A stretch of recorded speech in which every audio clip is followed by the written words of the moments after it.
ঘড়িতে বাজে দুপুর 1:30 আর এর আগের ব্লগেই আমি দেখিয়েছি যে আমরা এতক্ষণ ধরে এনজয় করছিলাম হাম্পি জু। এখন আমরা এখান থেকে যাচ্ছি 11 কিলোমিটার উত্তরে দুর্গামাতার টেম্পল।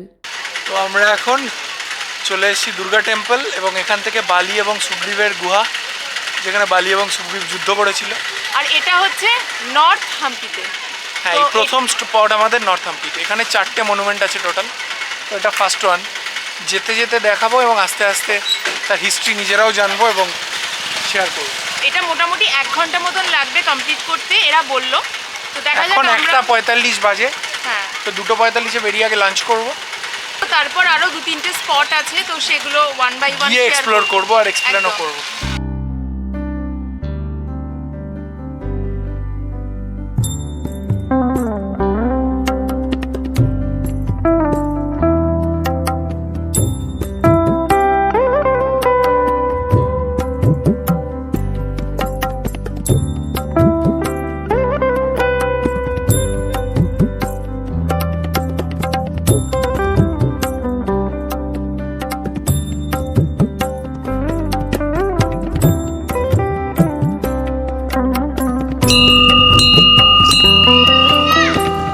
নর্থ হাম্পির অন্তর্গত কোপ্পাল ডিস্ট্রিক্টের গঙ্গাবতী টাউনে রয়েছে এই সুন্দর দুর্গামাতা টেম্পলটি। কথিত আছে কিষ্কিন্ধা নগরীর রাজা বালি এই দুর্গামাতা টেম্পলেই মা দুর্গাকে পুজো করতেন। দুর্গা মন্দির থেকে আরেকটুখানি এগিয়ে ডান দিকে এলেই হচ্ছে মোটামুটি 400 মিটার দূরে বালি গুহা, যেখানে আমরা এখন যাচ্ছি।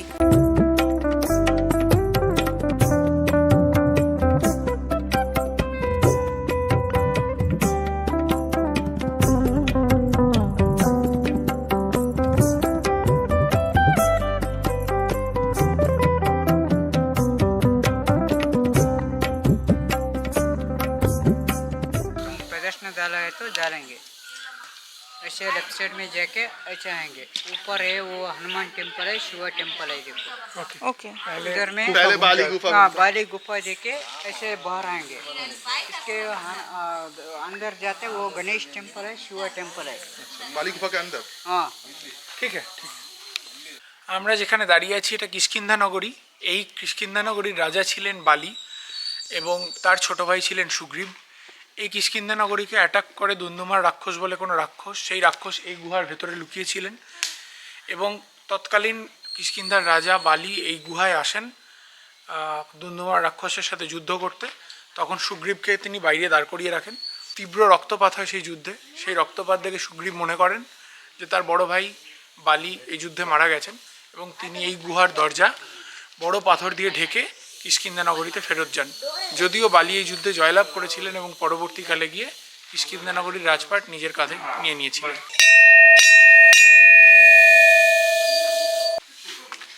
তো আমরা এখন বালি গুহায় প্রবেশ করছি।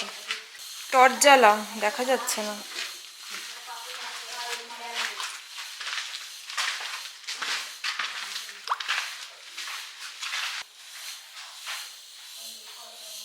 ভয়ঙ্কর দেখতে কিন্তু গুহাটা।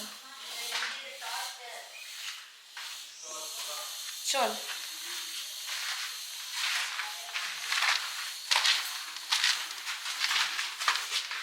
সত্যি মনে হচ্ছে কোনো রাক্ষস লুকিয়েছিল তার সাথে। সিরিয়াসলি, ভেতরে যেহেতু পাথর দিয়ে পুরোটা কভার্ড, কি ঠান্ডা ভেতরটা। বাইরে এত রোদ্দুর, ভেতরটা বিশাল ঠান্ডা। একটা হিউজ মাইথোলজিক্যাল ইনসিডেন্টের সাক্ষী এই স্পট, আর এখানে এখন আমরা দাঁড়িয়ে আছি, ভাবা যায়? তো এই বালি গুহা এবং দুর্গা মন্দির দেখে বেরোতে বেরোতে আমাদের প্রায় দুপুর 3টে বেজে গেছে। প্রচুর খিদে পেয়ে গেছে, তো এখন আমরা ঝটপট লাঞ্চটা করে নেব, তারপর আমরা তারপরে ডেস্টিনেশনগুলোতে যাব। কথা বলতে বলতে পৌঁছে গেছি একটা অসাধারণ সুন্দর রেস্টুরেন্টে ফর লাঞ্চ। এখানে তোমরা পাবে একটা অসাধারণ হিপ্পি আইল্যান্ডের ভাইব। হ্যাঁ, হাম্পির একটা অন্যতম জায়গা ছিল হিপ্পি আইল্যান্ড, বাট কোভিড-19-এর পর সেই সমস্ত স্পটগুলো নষ্ট হয়ে গেছে বা কোনো অস্তিত্বই নেই বলতে পারি। কিন্তু রয়েছে এরকম অসংখ্য রেস্টুরেন্ট যেখানে তোমাকে হিপ্পি আইল্যান্ডের ভাইব দেবে।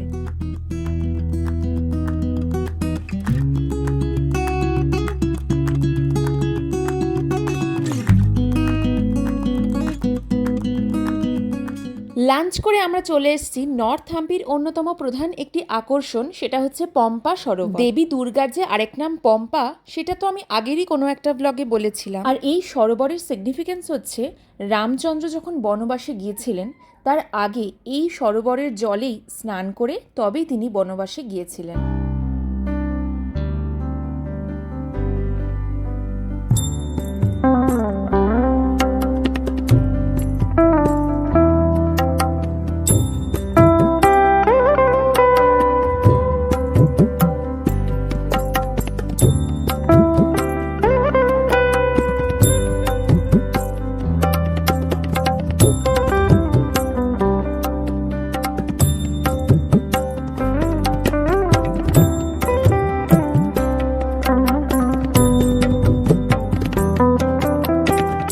ঘড়িতে 4:50 বাজে। আমরা অঞ্জনাদ্রি টেম্পলে এসেছি।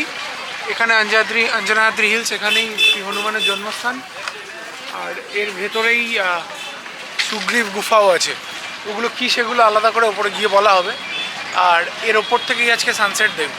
কালকে সানসেট দেখেছিলাম সেখান থেকে এই পাহাড়টাকে দেখিয়েছিলাম। আজকে এই পাহাড় থেকে সানসেট দেখব। তো শুনেছি খুব ভালো, তাড়াতাড়ি যেতে হবে। স্লোমোতে এই অ্যাম্বিয়েন্সটা দেখতে থাকা হোক, ততক্ষণ আমি এগোই।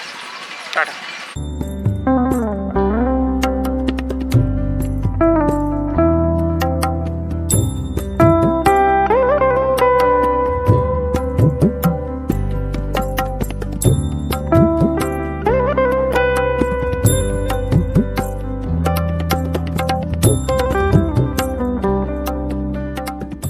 এখন আমরা যাচ্ছি হনুমানজি মানে বজরংবলির জন্মস্থান মানে অঞ্জনাদ্রি বেটটার একদম টপ পয়েন্টে। সেখানে রয়েছে একটা খুব সুন্দর মন্দির, মানে যেখানে হনুমানজি জন্মগ্রহণ করেছিলেন। শুধু সেটাই না, আজকে আমরা অঞ্জনাদ্রি বেটটার একদম টপ থেকে দেখব অসাধারণ সানসেট। প্লাস এই সানসেটের মাধ্যমে আমরা কমপ্লিট করতে চলেছি আমাদের হাম্পি ট্রিপ। আর এই হনুমানজি জন্মস্থান দেখার ব্যাপারে I am very excited. Total 575টা স্টেপ রয়েছে, জানি না কটা হয়েছে অলরেডি। আমার মনে হয় 150খানা মতন অলরেডি হয়েছে, এখনো বাকি আছে।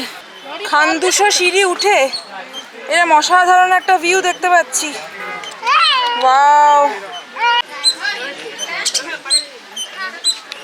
আমরা মন্দিরের খুব কাছে চলে এসেছি। ওই যে পতাকা উঠছে, এখানে আমরা উঠবো। এটাই হিল টপ। প্রায় উঠে এসেছি। ওই যে পতাকা।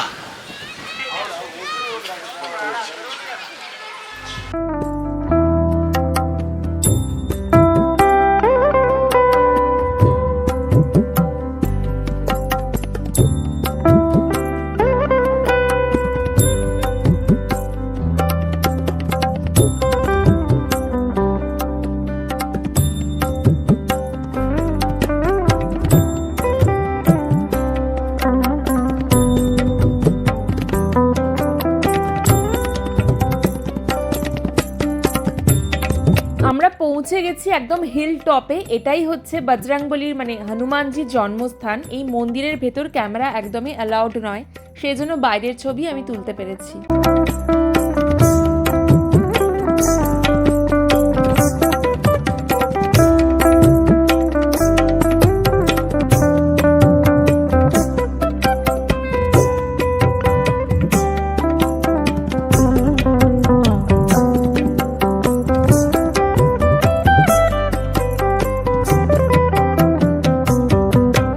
সমস্ত নারকোলগুলো এখানে ফাটিয়েছে, মানে পুজো দিয়েছে লোকে, আর সেইটা এখানে কি করছে আমি জানি না, প্রসেস করছে। এখান থেকে নারকোলের ইয়েটা মানে শাঁসটা বার করছে।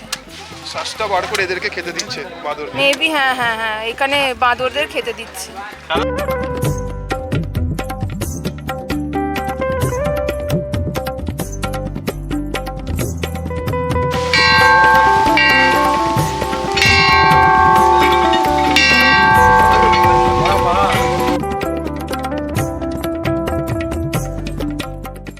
এই হচ্ছে এই পাহাড়ের পিক বা টপ। আর ওই দিকটা হচ্ছে পশ্চিম দিক, ওখানে সানসেট ভিউ পাওয়ার জন্য লোকেরা অত ভিড় হয়েছে। তো আমরা ওখানে গিয়ে একটা ভালো পজিশন নিতে চেষ্টা করবো যাতে সুন্দর সানসেট পাই, কিন্তু আনফর্চুনেটলি আকাশ মেঘাচ্ছন্ন। এখন আমরা অঞ্জনাদ্রি হিলের একদম উপরে সানসেট দেখতে চলে এসেছি। আর এখান থেকে দেখছি ওই দূরে একটা ছোট্ট চূড়া দেখা যাচ্ছে, মনে হয় ক্যামেরায় বোঝা যাবে না, তো ওটা মাতাঙ্গি হিল টেম্পল, যেটা আজকে সকালে আমরা সানরাইজ এনজয় করেছি ওখান থেকে। সানরাইজের লিঙ্কটাও আই বাটনে দিয়ে দেওয়া হবে, যদি ইচ্ছা হয় দেখে নিতে পারো। আর এখানে আজকে প্রচন্ড মেঘ চলে এসেছে, জানি না কতটা সানসেট এনজয় করতে পারবো। কিন্তু সানরাইজটা বিভৎস ছিল, দুর্দান্ত Sunrise পেয়েছি। দারুণ ছিল, আর সানসেটটা জানি না কিরকম এনজয় করতে পারবো, কিন্তু স্টিল এই জায়গাটা অসাধারণ লাগছে, প্রচুর হাওয়া দিচ্ছে। তো এখন অঞ্জনাদ্রি হিলের একদম টপ থেকে আমরা পুরো হাম্পি শহরটাকে খুব ভালো করে এনজয় করছি। একটু পরেই শুরু হয়ে যাবে সানসেট, তো সবাই মিলে সানসেটটা এনজয় করা যাক।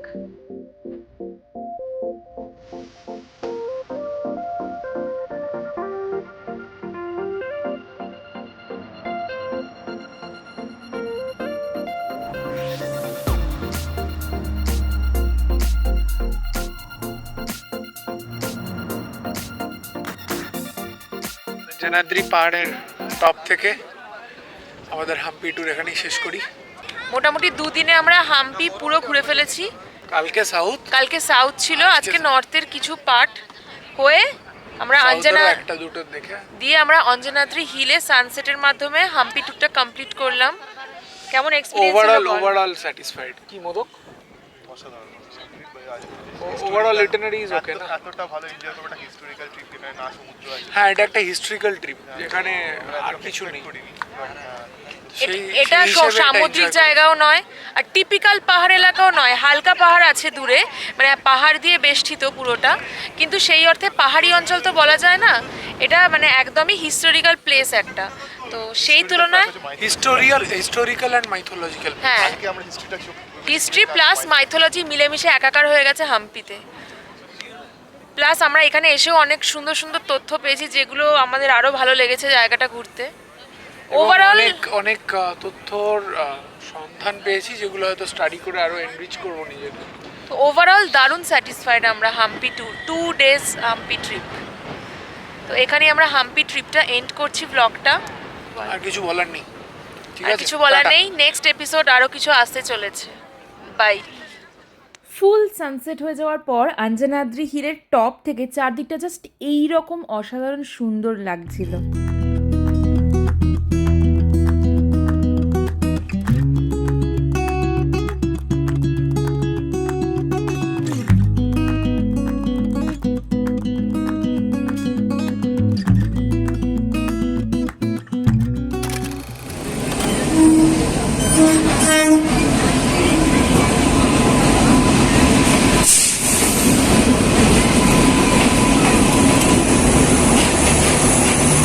এখন বাজে 9:26 আর আমরা ব্যাঙ্গালোর থেকে কেএসআর সিটি জাংশন থেকে এখন 233 কিলোমিটার দূরে। উত্তর কর্ণাটকের ঝাল খাবার, দক্ষিণ কর্ণাটকের বা কোস্টাল কর্ণাটকের যে ফিশ, মাছের উপর বেশ করে ওদের অনেক রকম নারকল তেলে মাছ দিয়ে মাছের ঝোল ফল বানায়। তো সব রকমের ফুড হ্যাবিট এখানে পাওয়া যায়, যেহেতু সেন্ট্রাল কর্ণাটকের অবস্থিত। যাই হোক, যেটা বলার সেটা হচ্ছে যে এই ট্রেনটাতে থার্ড এসিতে ফোকাস লাইট দেওয়া আছে। আজ অব্দি আমি থার্ড এসিতে ফোকাস লাইট দেখিনি, জেনারেলি সেকেন্ড এসিতে রাখতো।